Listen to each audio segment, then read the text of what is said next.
Hey everybody, how you doing? I am Shelly Palmer and I am really happy to be here. Welcome everyone from Facebook and YouTube and everywhere else around the whole universe. Thank you so much for being here today. I am looking left and looking right because I am on a completely new rig and I'm just trying to make sure that all of our T's are dotted and our I's are crossed. There's a lot going on here. You guys all hear me okay? But love you to check in from wherever you are on YouTube. I see a whole bunch of you there, and I can see a whole bunch of peeps on, yeah, there's a whole bunch of peeps on LinkedIn Live. Okay, we finally got it. This is the first time we have been able to get a decent stream key to LinkedIn. So welcome everyone from LinkedIn Live and welcome everyone from Facebook.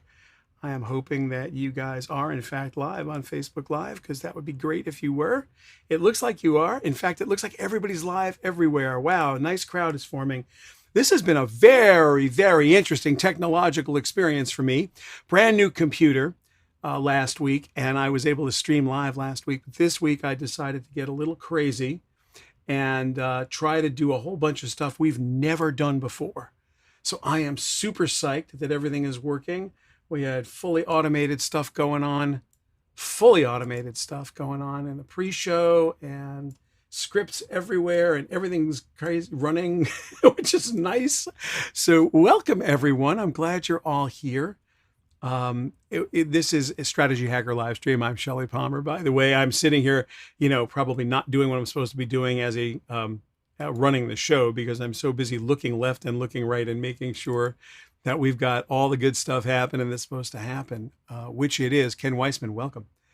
Sound is great. That's what I like. And Lori D. Whitman, welcome. Sounds good. And welcome from Charlie. Oh, wow. From Grand Teton Press. Welcome from Detroit. Glad you're here. Everyone, please check in on chat. So happy to have everybody today from LinkedIn and from Facebook and from YouTube Live. We're on live from New York City. It's pretty wonderful outside today.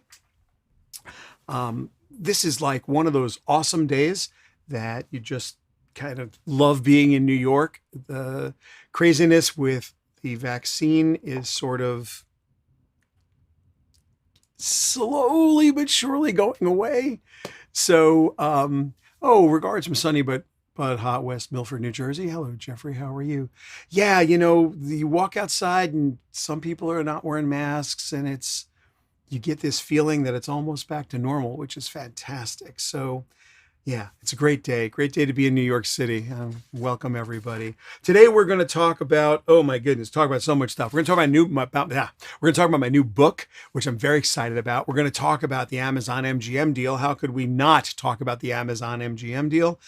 The AVOD upfronts, which were very big this week. We had all the networks talking about their advertiser-supported video on-demand streaming, which is going to be interesting. And then we're going to go deeper into DeFi. The crypto markets have been crazy, absolutely insane. And we're definitely going to talk a lot about that today. But of course, it's AMA. Ask Me Anything. Steve Catola, how are you? Greetings from Toronto. All right. Joey says, LinkedIn not there yet for me. Row. Let's have a quick look. I just sort of backed out of that a little bit, backed out of that dashboard because I believed we were all there. And now, Joey, you're telling me we're not there. LinkedIn people, would you weigh in? Because, are we feeling the love from LinkedIn? Let's see. LinkedIn. I see me. I do on LinkedIn. It looks slightly delayed, but I do see me on LinkedIn. So I hope, Joey, that you can. But I see that on the main LinkedIn page. Let's see. LinkedIn, is it going to be here? Boy, that doesn't look like it's moving at all. That's very sad. And yet I do see it on LinkedIn, so I'm not sure really what's happening. If you're on LinkedIn, I wish you would weigh in and tell us what's happening. Waiting for broadcast, but I see it happening right here. This is the LinkedIn. It says excellent health. Stream health is great. Things are great. Analytics are great. Why is it not live? Why is it not live? Why is it not live? Let's see if we can coax LinkedIn into, there we go. I've willed it to be. Okay, I feel good about it. I've now willed LinkedIn into submission. So now everything is good. hopefully, and you'll all be there. So welcome again, everyone. This is really kind of a super fun day for me. I have to tell you that last week after Wednesday, when we were all together, I was thinking a lot about what was going on with the crypto market, because it was while we were sitting here, while we were sitting here last week, the crypto market took a header like a 35% header. Bitcoin went from, I don't know, $50-ish thousand down to $30-ish thousand. And Bitcoin is not the cryptocurrency market. It's just one cryptocurrency. Like in the world of crypto, it's just one, right? It's the original, it's the big one, but it's not necessarily the only thing. And it certainly doesn't represent the crypto market writ large. But what it does do, and what I think everyone would agree with, is that it kind of leads the market, right? So when something bad happens to Bitcoin, the rest of the market seems to, be unhappy too. And that is exactly what happened last week. Anyway, that night, I was looking at all the writings I had done for some research about cryptocurrency in general and DeFi and all that other stuff. And I thought to myself, there's a lot of stuff here. I wonder if I should, and we have a nice database that we've been putting together that I'm going to share with you in a minute. And we have a bunch of resources that I put together. So I thought, maybe I'll collect them into an ebook, which I, did. I collected it all into an ebook, and I had part of it sort of pre-collected because we do a lot of white papers and stuff where I collect all of the writings that I do. Anyway, long story short, I put everything together. Talk about the wonder of the world we live in. So I opened up VS Code, which is a program that I use to write code in, but it also has the ability to write. Well, you can write anything. It's a text editor. So I started to write in Markdown, and I just started to pull everything in. And in Markdown, I had the whole thing done. And I looked at it and I was like, this is like an ebook. So I pulled one of my ebook templates out, and I sat there and I put it on Amazon. I said, we're going to give it away, but let's make it a real ebook, or maybe we won't give it away. I don't know. We'll do something with it. Anyway, long story short, this is what happened. Overnight, I guess the crypto market was just on everybody's mind. And this thing it's a little short book. It's like 50 pages, 55 pages. And I think 10 pages of it is glossary, to be fair. So it's probably more like 45 pages of text. And I was so thrilled. It was number one in 3 categories for the whole week: money and banking, monetary policy, and short reads, under 90 business books under 90 minutes.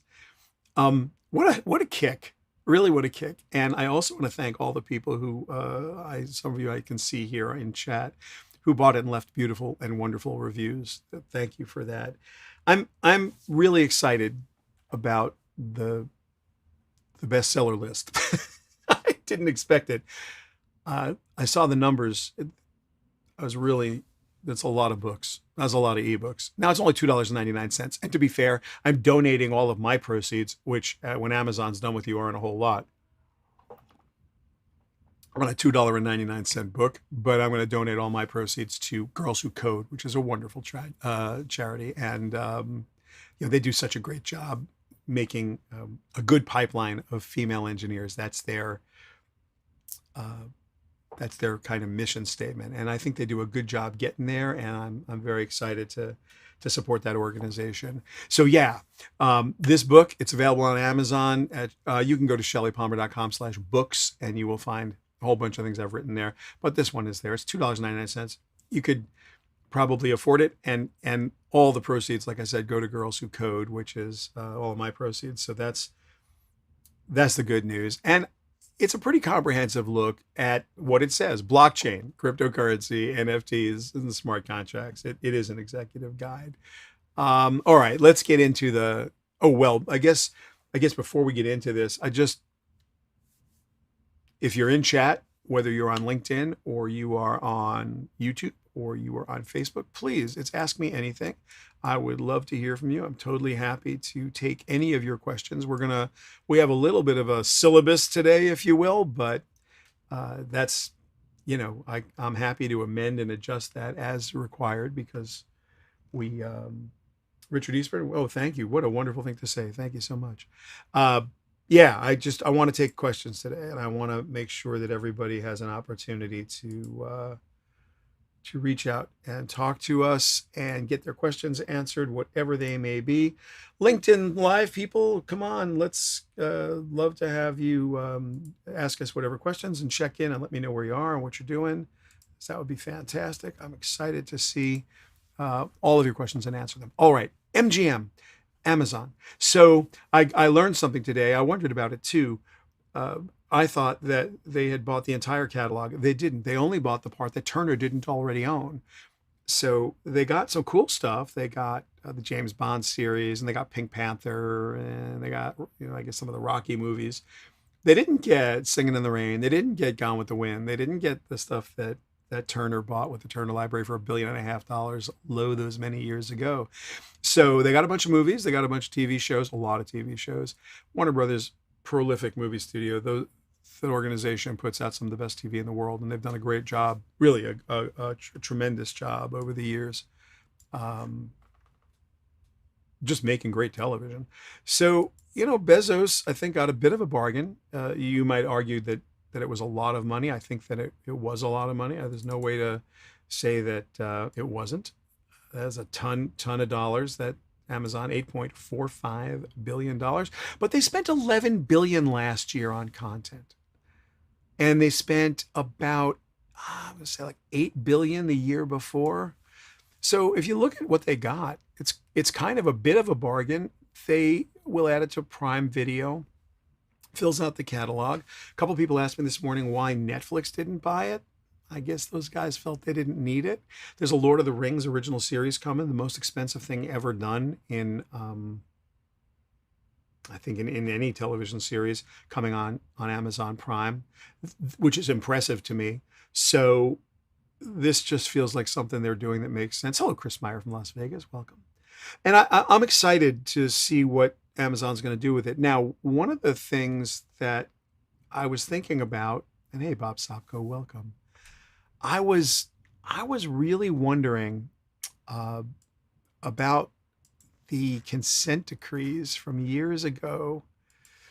About a million years ago in 1948, there was a thing called, wait for it, the Paramount consent decrees of 1948. You may have wondered why no movie studios, like why you weren't going to an MGM theater or why you weren't going to a,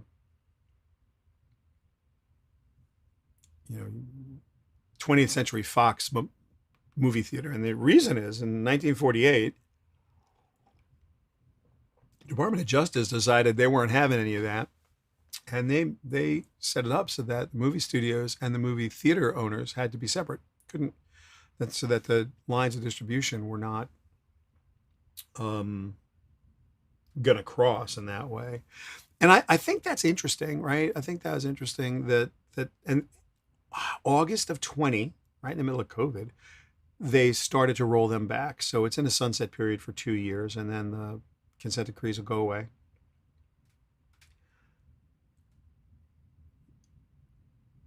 Six out of the 10 articles I read about the Amazon MGM deal wax poetic about the Justice Department going after Amazon for antitrust. It's not unprecedented. I mean, they literally are just getting out of what they had done in 1948. Mostly they got out of that because, let's face it, movie theaters and movie studios have nothing to do with each other at this point. And if they did own them, who would care? I'm not sure that Sony wasn't breaking that consent decree past the point anyway with the Sony theaters. So, because they have Columbia. So, I'm not sure that law would made any sense, but I do know that the DOJ spent a lot of time and energy trying to make all that stuff not true. So we'll have to see how this all goes. DOJ is going after big tech. Europe's going after big tech. Congress is going after big tech. Big tech has a big target on its back, and it should. They have some responsibility. I got a really interesting survey yesterday from YouTube, from the creators and YouTube Creators Council or something, and they wanted to know if I felt that YouTube was pro-creator or anti-creator, and if they were doing enough to support creators on YouTube. I kind of laughed out loud. I mean, seriously, that's where their head is. They're wondering if they're wondering how they're doing. I wonder if any of you do any work on YouTube, and if you do, if you've got some experience with how YouTube treats you, or how you feel you're treated by YouTube. I would really like to hear what you have to say about that, because I don't think they do a very good job at all. I mean, personally, I don't think they do a very good job, but that's me. This was a big story last week, really big.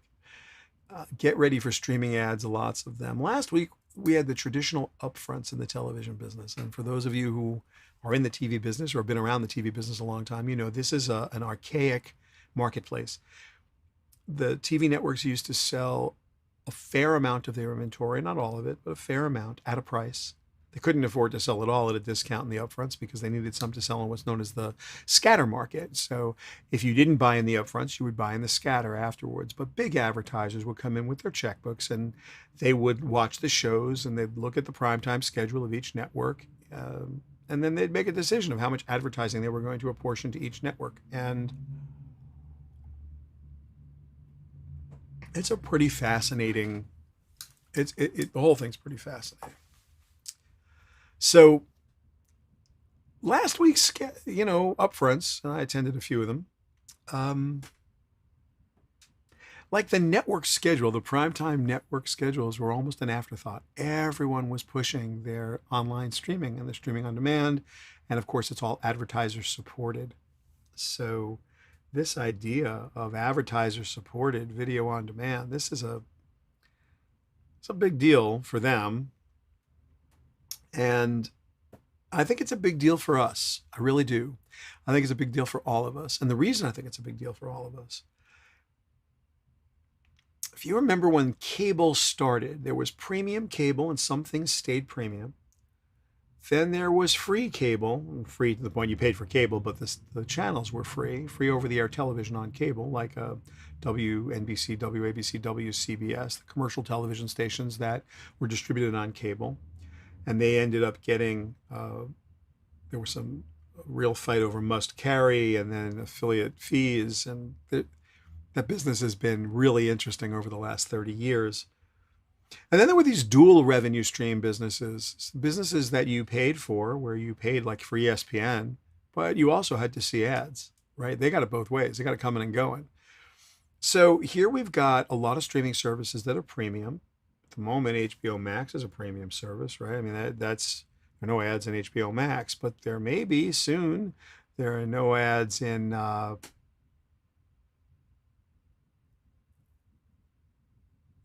paid no ad part of, I guess now it's called Paramount Plus.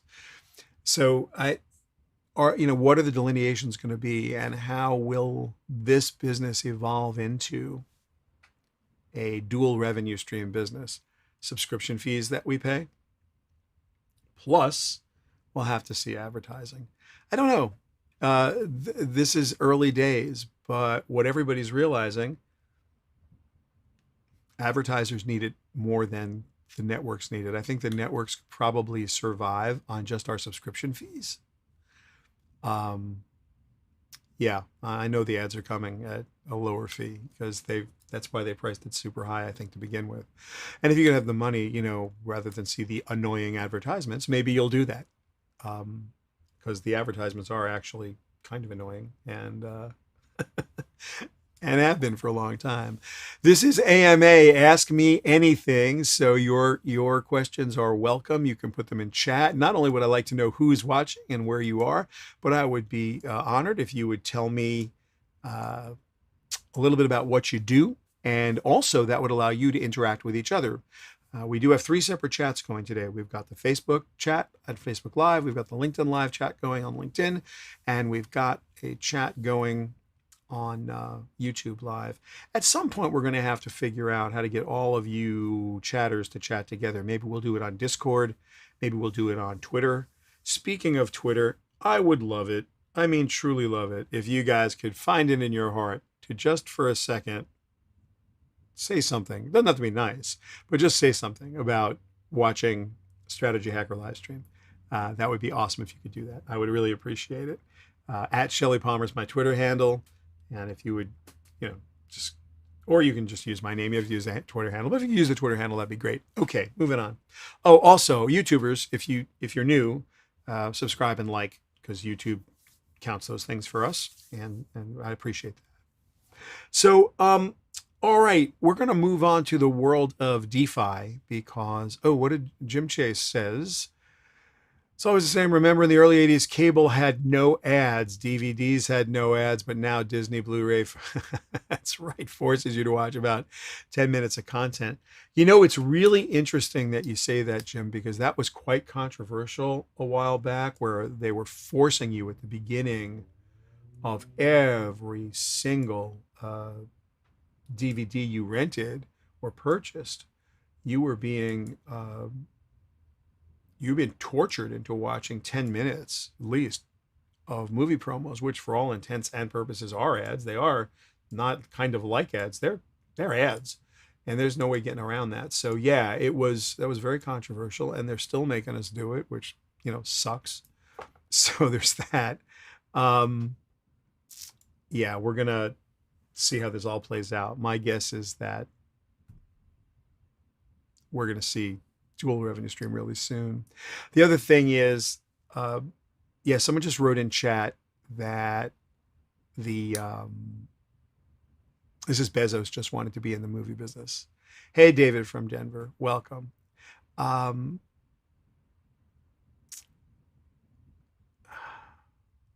Maybe.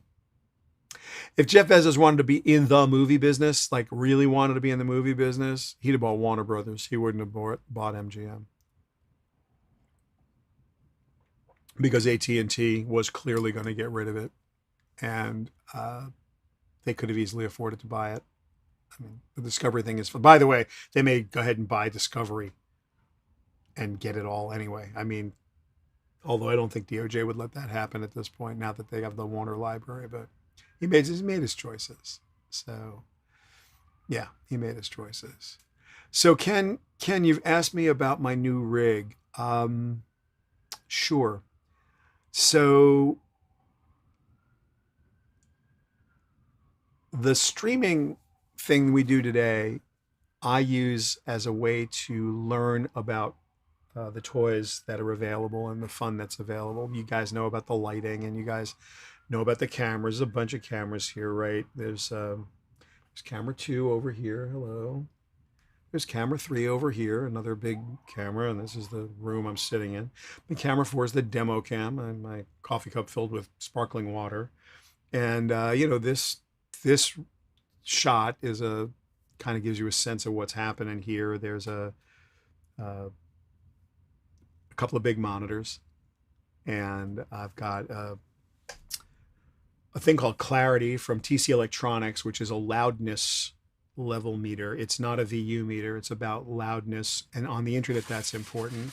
Got a couple of Stream Decks that are sitting next to it. I probably have to pick them up to show you. They have push buttons, but I'm not using those today. I'm using this panel builder that I built that basically it's panels that do things, and when I press buttons, stuff happens. Like if I want the kids to cheer, I press the kids cheering button. If I want to harken back the days of old, I press the harken back the days of old button. If I want suspense, I can press my castle and get my suspense. All of the things that happen here, all the things that are happening here happen, here. So anyway, end of day. Oh, I want to make sure nothing's folding back. Is the audio still great? Are we loving the audio? Someone just let me know if the audio is still great. I want to make sure that the audio is still great. Because I'm seeing funny, now that we're talking, I'm seeing funny stuff. Now it looks all right. Okay, good. Good. All right, good. Yeah. Audio is still great. That's what I want to understand. So anyway, so um, the rig itself was, oh, well, there, you can kind of see them in the background. There are those guys over there that are now doing a little bit of Ethereum mining, and some of them are doing some data and analytics, or I'm running some some software to just do some analysis. It's a little AI on one graphics card. We're doing some AI on the other graphics card. We're doing a Ethereum mine just for goofs. But those computers, those computers were my test computers. I used them to understand what the art of the possible is. I wanted to really deeply get a sense of how far can you press an i7? What's 48 gigabytes of RAM going to get you? What's a NVIDIA 2080 card from NVIDIA going to get? The TI card with 24 gigabytes of, I'm sorry, with 11 gigabytes of RAM on it. I wanted to understand what could you do. And I watched gamers game on these computers. Most of the gamers that are on Twitch were using two computers, one to play games on and one to stream on. The encoding was processor heavy. The streaming games was game card or GPU, graphics processor intensive. And I really wanted to get a handle on that. Like what are modern games doing to the computers? Why do we need two rigs? If we do, what does that look like? If we're going to stream, what are we going to be able to do with streaming? If I am going to stream, what am I going to do for graphics? How am I going to put up, a lower third? How am I going to get rid of the lower third? How am I going to how am I going to put this frame up? And what's that going to look like? How am I going to add the sound effects? What would you do to do screen scanning? When I'm putting this monitor up here, what is that? How does that happen? What are the things that you need to do? So for the first, I don't know, 6 months of doing this show, I did it on a Windows box, and that, one of those Windows boxes. And then I used two of them, right? One, I was just pressing the GPU as hard as I could, and the other I was pressing the CPU as hard as I could. The new rig I ordered, I told you guys last week, from a company called Puget Systems. The greatest experience I have ever had ordering anything custom, ever. I'm not endorsing. I don't get paid by them. I'm not a paid endorser. I'm a client. I paid full retail with these guys. I will do it again.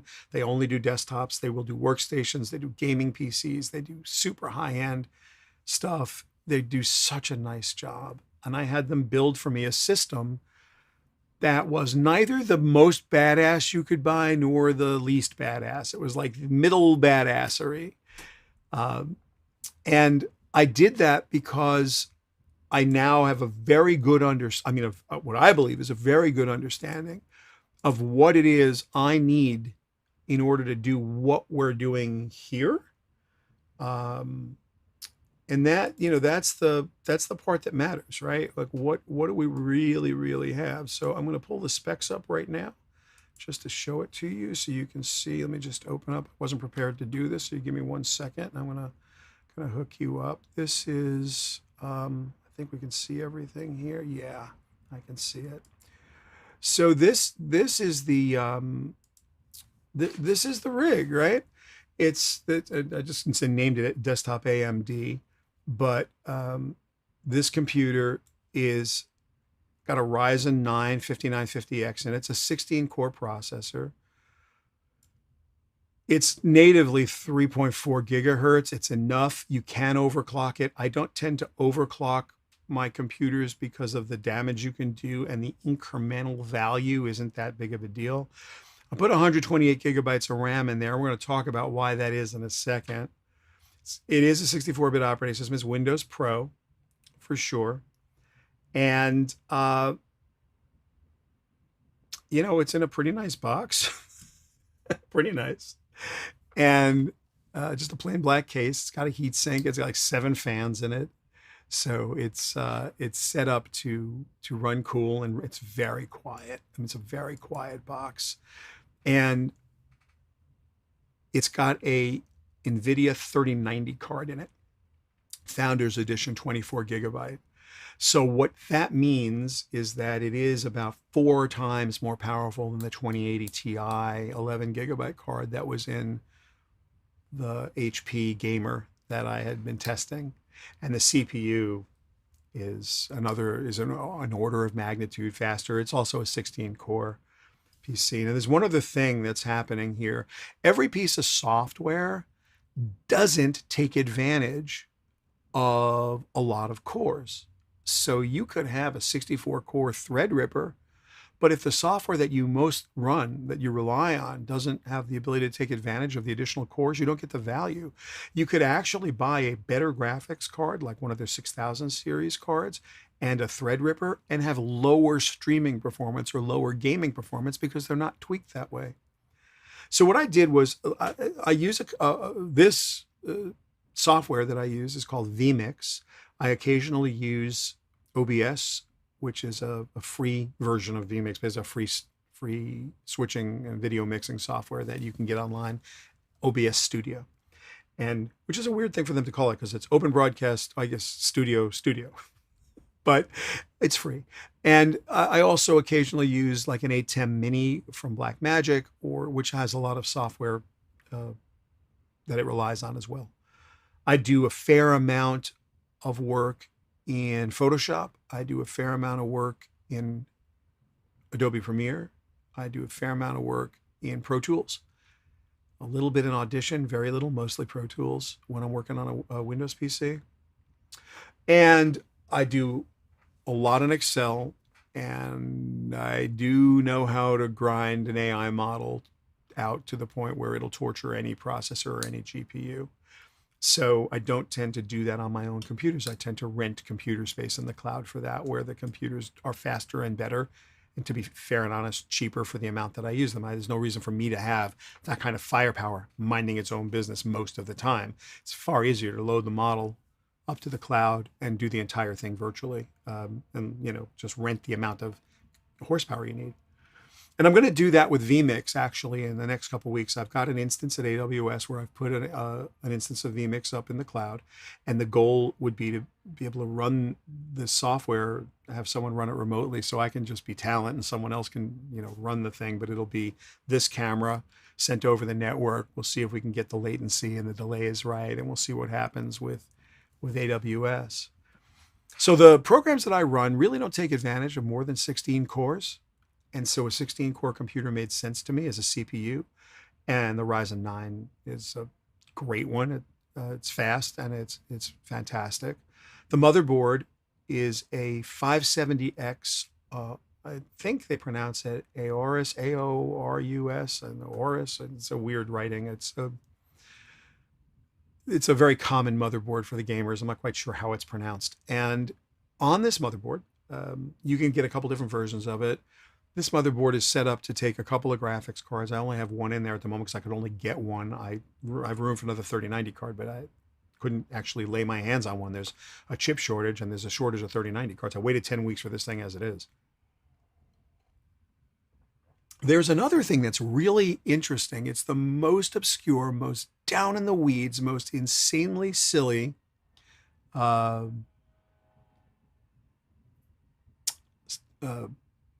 trivia question, if you will. If you are getting a new 3000 series NVIDIA card on a Windows PC and you've got a motherboard that will support it, something like a 570X or more modern and more hardcore, there's a little thing in the BIOS called resizable bar. I'd never heard of it. Resizable bar is fascinating because what it does is it removes a buffer that's on most motherboards where all graphics programs tend to write first to that apportioned RAM and then to the graphics card and then back. So what this does is it frees up the signal path of the GPU to the program that's running it.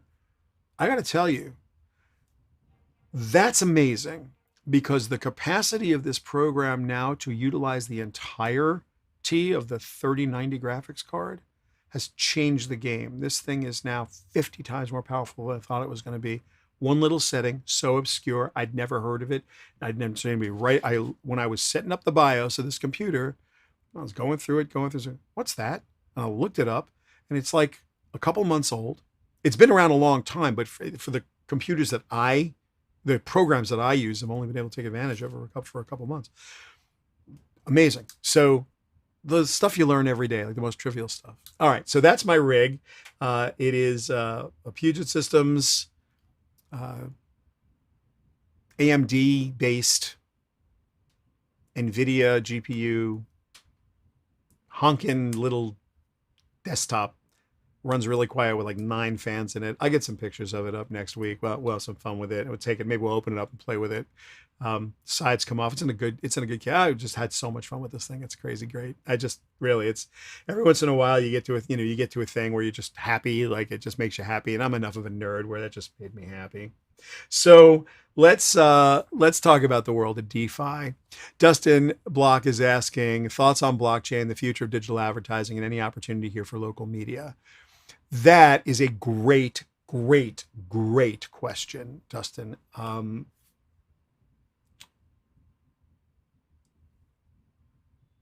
The world of DeFi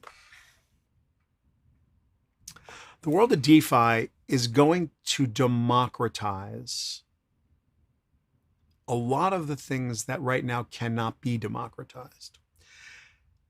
But before it does that, I think a lot of people are going to use blockchain solutions to pull costs out of things where they'll realize something greater than a 5 or 7% increase in capability or profit. And one of the guaranteed places you're going to do that is on affidavits of performance for advertising of all kinds. So as everyone in the advertising business who's listening knows, and as if those of you who don't know the advertising business, when you buy an ad, whether it's local radio, local television, actually any ad, before they ask you to pay, unless they're asking you to pay up front with your credit card. But I mean, if you're an actual, bulk advertiser who does a lot of advertising, you are going to ask for and receive an affidavit from the media company that says your ad ran and when and how. Because otherwise, why would you pay? And this affidavit of performance is really important because it is your proof for the IRS that you've got a legitimate expense, an advertising expense for your business. Yes, I bought media on XYZ channel or through XYZ. I bought this outdoor ad. I bought this whatever media I bought it. Here's the affidavit. It's a legitimate business expense as opposed to me money laundering with my friends. So at the end of the day, people do audit those affidavits, and at the end of the day, people do question them on a regular basis, and there is an entire group of human beings at every media company, and all they do is work on make goods. This didn't run. We're sorry. We're going to, depending on whether you're buying network or spot, whether you're buying a rating or you're buying a specific thing, like I'm buying 3 o'clock in the afternoon, second commercial in the pod, or whether I'm going run a station, or whether I'm buying the network at a rating point. I want 400 rating points this week, and you only delivered 370. What are you going to do for the other 30 rating points? So those guys all work on make goods. And there's a long way of just explaining the advertising business, but at the end of the day, blockchain won't help you, but a smart contract will. And smart contracts live on blockchains. So think about advertisements as smart contracts. Now, what is the difference between a smart contract and any other contract? The only difference is it's digital, and that when the conditions of the contract are met, then money can change hands. I can imagine utility tokens or stablecoin, to be fair. It wouldn't even need to be utility tokens. It could be USDC. I mean, it could be a United States dollar-backed stablecoin. Sits in an account. It's been committed, but unless the affidavit of performance shows up, that money's not released. And all of it's automatic. And the affidavit has to be verified. And whatever the mechanism is to verify that affidavit works, and boom. This is a giant cost saver for people who are involved in that part of the business. So yeah, it's a big opportunity for smart contracts. It's a big opportunity for distributed ledgers. It's a big opportunity period, and I think we're going to see it. I think we are going to see it happen. I know we are. Now, the promise of decentralized finance goes far beyond that. I think it goes far beyond that. The promise of decentralized finance probably goes into the giving, to empowering an awful lot of people to do business in a way they had not been able to do business before. And that I think is the magic of this marketplace.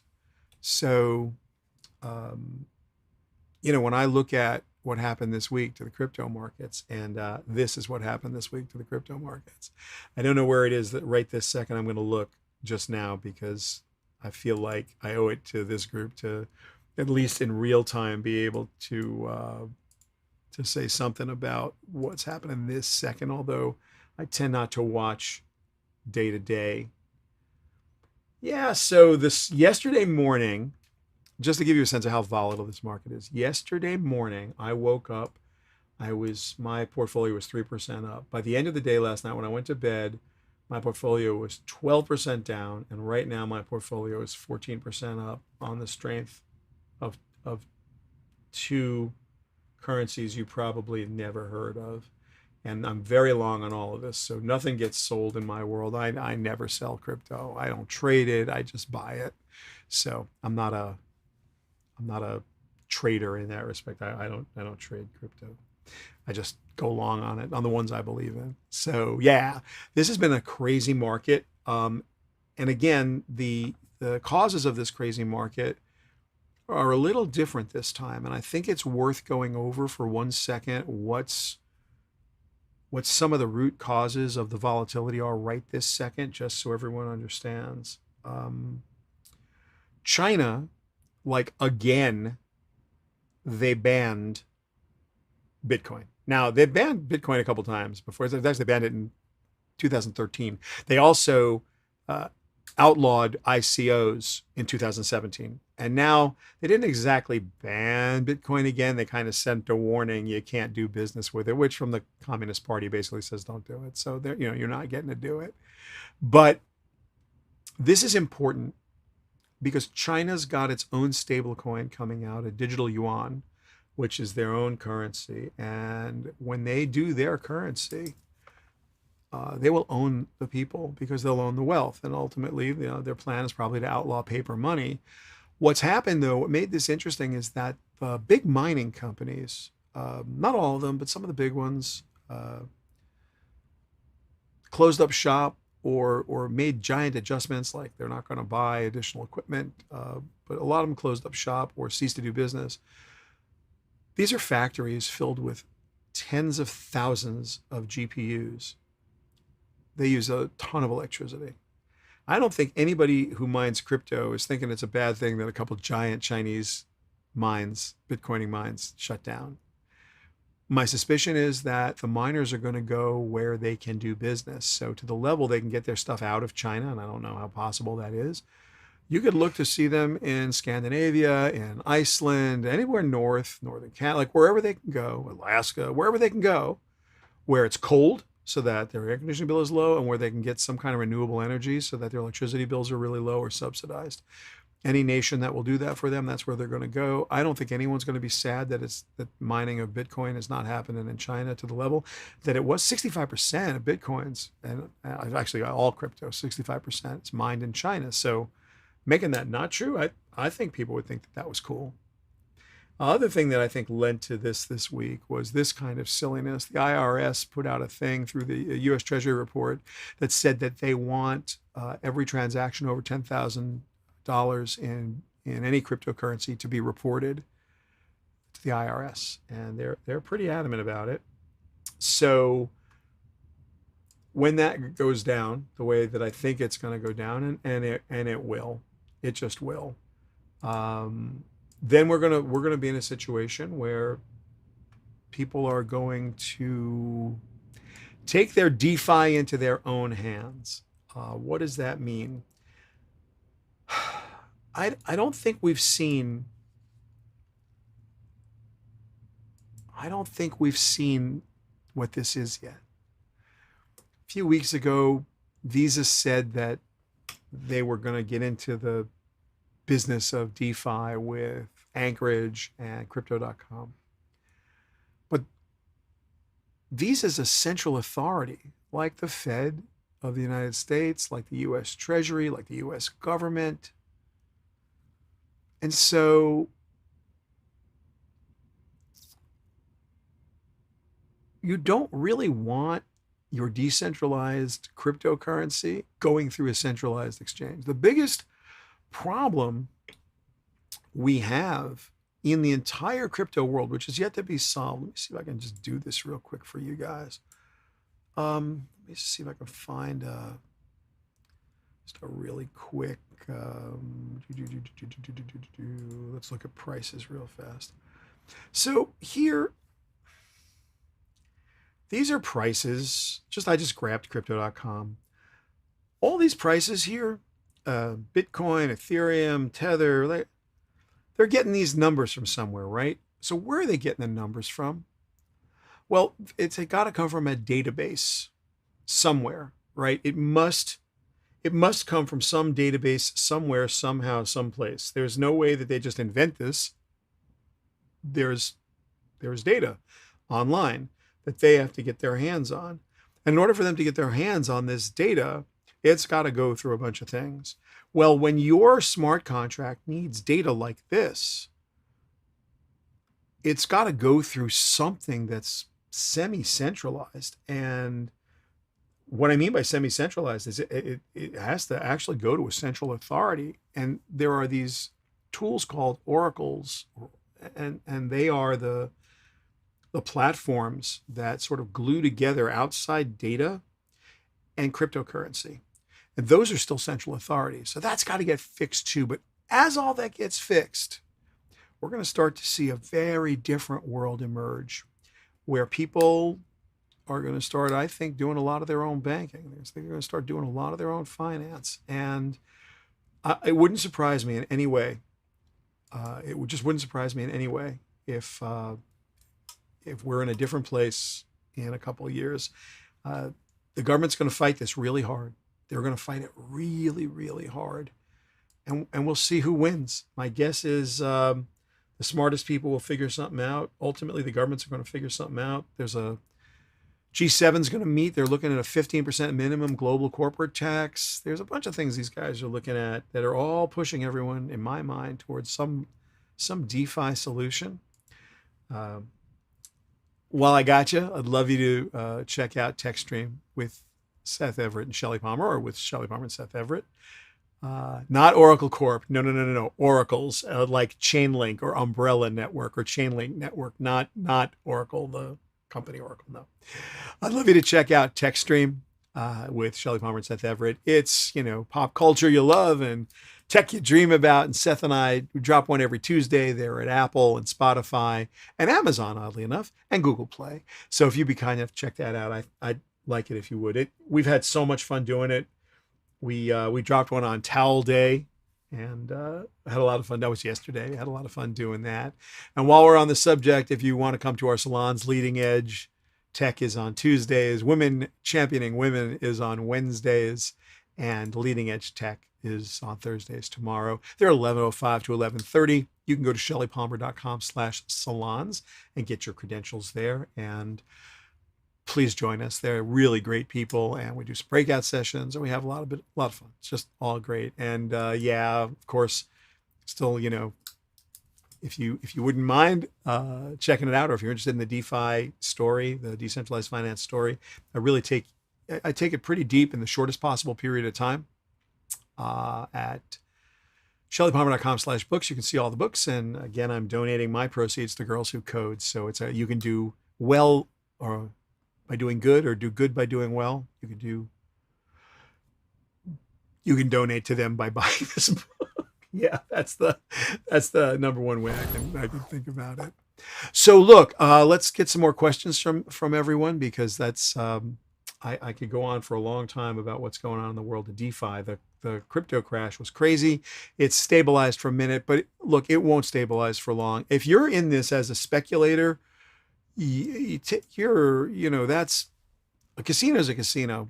The way I would look at this, again, I'm not giving anybody financial advice, so please don't take this as that. I'm not a financial professional. I'm not licensed. I'm not allowed to give you guys financial advice, but so don't do that. Don't take it as that. But what I will say is the way to invest in the crypto market, from my perspective, in my opinion, is to choose the utility tokens, the altcoins you believe are going to empower the next phase of the decentralized finance story.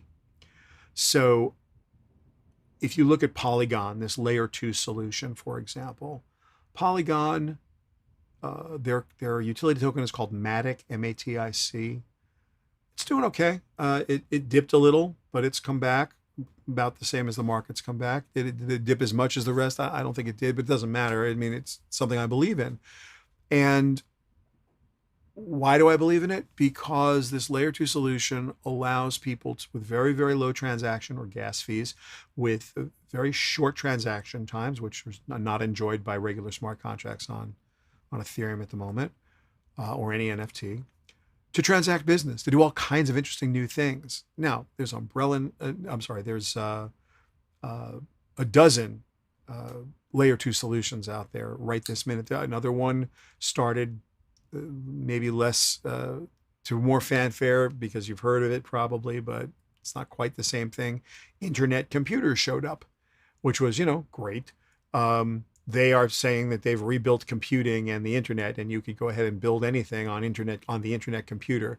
And basically it's a set of smart contracts, basically, that are stored on a blockchain. And they've got a little coding language they put together that's pretty good. And I've been doing a little bit of testing.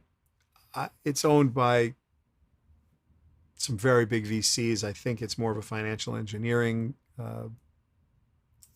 project than it is internet project or DeFi project, but I got to respect what they've done. I do. It's Definity is the group, and I respect what they've done. Jury's out.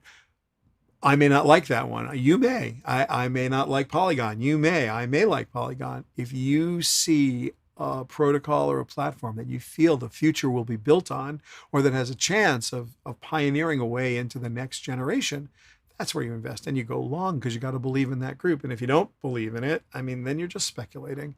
Next week, what we're going to do are two things with DeFi, because I really want to push this point home.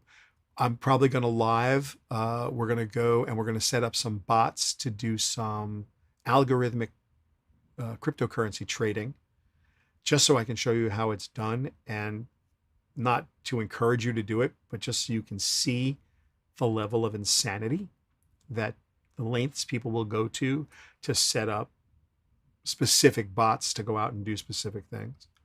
And we're also, if we have time next week, we're going to go and look at the world of yield farming, which fascinates me. This is the video game-ification of speculation in the crypto world.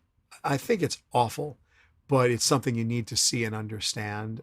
Crypto yield farming, some of those yield farms last 48 hours, 72 hours, and then they're just bankrupted. It's here today, gone tomorrow. So, wow, what a crazy, and the kids, and I do mean kids, and I'm not being pejorative. This is mostly populated with young people or people who really know what they're doing. But the yield farms are crypto Ponzi schemes for all intents and purposes. Maybe I'm going to get in trouble for saying that, but they really are. That's what that is. So it's fascinating to me. So we'll look at the world of bots, of trading bots, and we'll look at the world of yield farming next week, which I think will give everyone a little bit of a deeper insight into the two halves of this coin. You've got very serious kind of visions of what the future could be, empowering people who are unbanked, empowering people to do transactions, to be creative with finance in a way that they haven't ever been able to be because of the gatekeepers and because of the central authorities. And here we're talking about democratizing money and finance the way that you would we democratized information 30 years ago with the World Wide Web and with the advent of the computers that we all have right now. I spent 10 minutes waxing poetic about my Ryzen 9 processor and my 3090 graphics card. Think about what that's empowering me to do right now. It's like, I should say, think back on what it's empowering me to do. It's not unheard of, and it's not unthinkable that we're on the cusp of a completely new way to do money. That's one side of this. Then the other side, you got, I don't know what you'd call it, the gamified speculation with real dollars. The losses are real. The gains are real. There's actual dollars they're playing with. It's not monopoly money. This may be virtual, but it's not Vegas. And then on the other side, you got the total professional speculators, which is insanely amazing. Insanely amazing. So yeah, there's a lot going on. I can see from the chat, everyone really wants to talk about media today, and we only have a few minutes left. I am totally happy to go deep into the state of the media business. If that's exciting to this group, you know what? We can do it tomorrow in Leading Edge Tech. If you want to join us at our salon tomorrow, that's live. It's interactive. It's on Zoom. You can get your credentials at shellypalmer.com/salons. So if you are, I can really see the activity here is hardcore. Everybody wants to talk about, what AT&T is doing, what Verizon is doing, what everybody's doing in the media business. And it's what I do for a living. It's part of our, consulting practice. I am totally happy, and I mean totally happy, to spend tomorrow's salon talking about what Amazon's purchase means, where Verizon sits in this ecosystem, what the AT&T Warner deal is going to mean, what it means to Discovery, what's happened to this. I have very good information for you, which I will happily share about who made the cut, who didn't make the cut, which executives are still there, which ones have taken the package, how long they're going to be there. If this is something that interests you, tomorrow, 11:05 on Zoom, you get your credentials. We're not really going to keep anybody away. Anybody's welcome that's listening. You're self-selected to be invited to that. So if you want to go deep in the media business, tomorrow is a perfect time to do it. 11:05 a.m. Eastern, shellypalmer.com/salons. And it would be my absolute personal pleasure to have you join us. And while we're also talking about that, there's one thing that we haven't talked about in a while. I'll just invite you there too while I'm doing the inviting. If you are not a PGX member, please go to PGX.tech. There's a link in the channel description on LinkedIn and Facebook and YouTube, and it will get you directly into PGX.tech. It's a private social network that all of you are invited to. I think you will really enjoy what we're doing there. I think you'll enjoy meeting the people that are there. The discussions are robust, especially this week between the crypto crowd and the advertising crowd and the media crowd. It's been busy. This has been a busy week. There's a lot of stuff going on. Anything you want to know, anything I can help you with, please, Shelly at shellypalmer.com. That's my email address, and you are welcome to email me. Oh, one last thing I will give you here. This is a hard one to see. You can just get it from the homepage at shellypalmer.com. It's shellypalmer.com/crypto-resources. It's a resource page there that's pretty good. It's got a lot of stuff in there. And it also has a link to the database we're putting together that I was telling about earlier. And you're welcome to see. That's all online. And if you have stuff to contribute to it, the database, just send us an email. Again, my email is, I think most of you know, is Shelly at shellypalmer.com. And I'm totally happy to answer any and all of your questions. If there's anything I can do to help you, it's my personal pleasure to do that. This is my favorite time every week. I know this has been a little bit rocky today because I'm getting the new rig and putting things together and looking left and looking right. I haven't quite been able to look into the camera the whole time. So I'm trying to figure out what's going on with the various streams. But this is always my favorite time of the week, and I really appreciate all of you spending this much time with me. So thank you very, very much. If there's anything, again, that we can do for you at the Palmer Group, you let us know. We'll be happy to help. And with that, I will thank you very, very much and wish you all a safe and healthy week, and we'll see you next time. Take care.